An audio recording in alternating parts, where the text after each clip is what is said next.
ഇന്നൊരു ഓറഞ്ച് ബിരിയാണിയുടെ റെസിപ്പി നോക്കിയാൽ ഒരു സ്പെഷ്യൽ റെസിപ്പിയാണ്. ഓറഞ്ചിൻ്റെ ഫ്ലേവറൊക്കെ വന്നിട്ടുണ്ടോ ഇല്ലെന്നൊക്കെയുള്ളത് ഞാൻ അവസാനം പറയാം കേട്ടോ. അപ്പോൾ നമുക്ക് ഈ ഒരു ഓറഞ്ച് ബിരിയാണിക്ക് വേണ്ടിയിട്ട് ഞാൻ എടുത്തിട്ടുള്ളത് പ്രോൺസ് ആണ് കേട്ടോ. അപ്പോൾ ഒരു 500 ഗ്രാമോളം പ്രോൺസ് എടുത്തിട്ടുണ്ട്. നന്നായിട്ട് ക്ലീൻ ചെയ്ത് വെള്ളമൊക്കെ കളഞ്ഞെടുത്ത് തരണം. ഇതിലേക്കുള്ള നമ്മളെപ്പോഴും ചെയ്യുന്ന പോലെ തന്നെ മാരിനേഷനാണ്.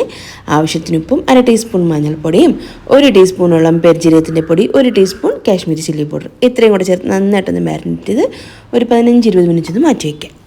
അപ്പോൾ ആ ഒരു മസാലയൊക്കെ ഒന്ന് പിടിച്ചതിന് ശേഷം ഞാൻ അത് ഒരു പാൻ നടപ്പത്ത് വെച്ച് കൊടുത്തിട്ടുണ്ട്. ഇതിലേക്ക് നമുക്ക് ആവശ്യം പോലെ വെളിച്ചെണ്ണ ഒഴിച്ചിട്ട് ഒരു 3-4 ടേബിൾ സ്പൂൺ ചേർത്തെടുക്കാം കേട്ടോ.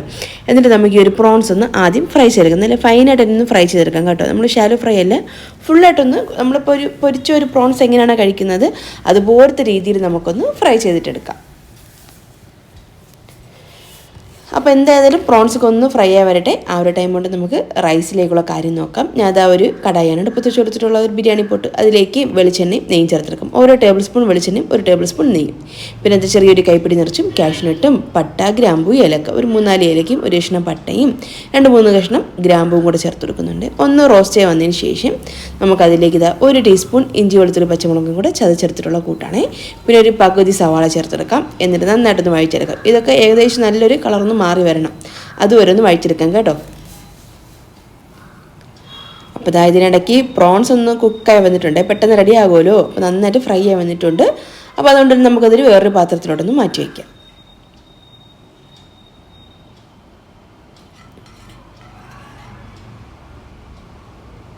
ചോറിന് വെച്ചിട്ടുള്ള ഉള്ളി കരിഞ്ഞു പോകാതെ ശ്രദ്ധിക്കണം കേട്ടോ.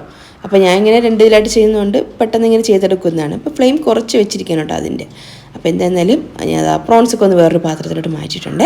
ഇതിലേക്ക് വീണ്ടും ഒരു 2-3 ടീസ്പൂണോളം വെളിച്ചെണ്ണ ഒഴിച്ചെടുക്കാം.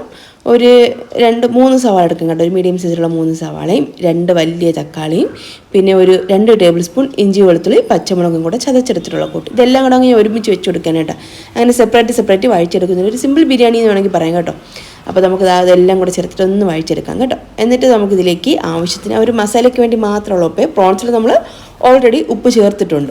അപ്പം അത്രയും കൂടെ ചേർത്ത് ഒന്ന് വഴിച്ചതിന് ശേഷം അടച്ചു വെച്ചൊരു ലോ ഫ്ലെയിമിൽ അതൊന്ന് കുക്ക് ചെയ്തെടുക്കാം. അപ്പോൾ അതാ ഇത് നമ്മൾ നേരത്തെ റൈസിലേക്ക് വെച്ചിട്ടുള്ള ഒരു സവാളൊക്കെ ഒന്ന് റെഡി വന്നിട്ടുണ്ട്. അതിലേക്ക് നമുക്കിത് കഴുകി വൃത്തിയാക്കി വെച്ചിട്ടുള്ള കൈമ റൈസാണ്. 2 കപ്പ് കൈമ റൈസ് നന്നായിട്ട് കഴുകി വെള്ളം കളഞ്ഞെടുത്താണ് കേട്ടോ.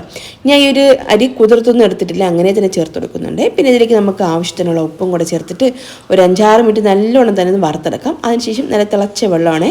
2 കപ്പ് റൈസിന് 4 കപ്പ് വെള്ളമാണ് ഞാൻ ചേർത്ത് കൊടുക്കുന്നത്.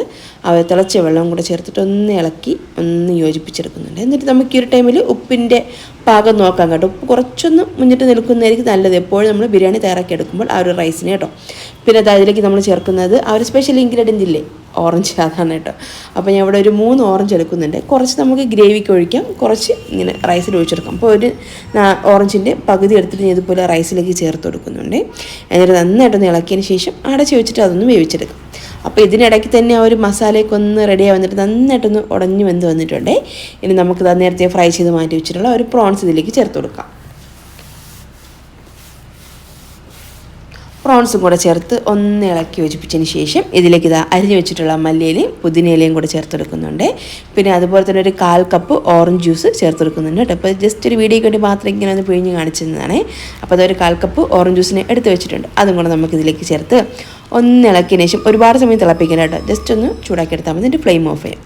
അപ്പോൾ ഇതിനിടയ്ക്ക് തന്നെ ഒരു 10 മിനിറ്റ് കൊണ്ട് നമ്മുടെ റൈസ് നമ്മൾ റെഡി ആവുന്നുണ്ട്. ആദ്യത്തെ ഒരു 6-7 മിനിറ്റ് ഹൈ ഫ്ലെയിമിലും പിന്നെ ഒരു 5-6 മിനിറ്റ് ലോ ഫ്ലെയിമിലും വെച്ചിട്ട് തയ്യാറാക്കി എടുത്തു കഴിഞ്ഞാൽ റൈസ് സെറ്റായിട്ട് കിട്ടും.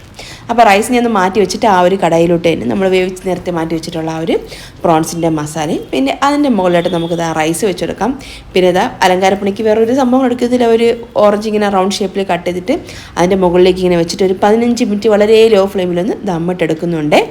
അപ്പോൾ എന്നിട്ട് അടപ്പൊന്ന് മാറ്റിയിട്ട് ഒന്ന് മിക്സ് ചെയ്തെടുക്കുന്നുണ്ട് കേട്ടോ.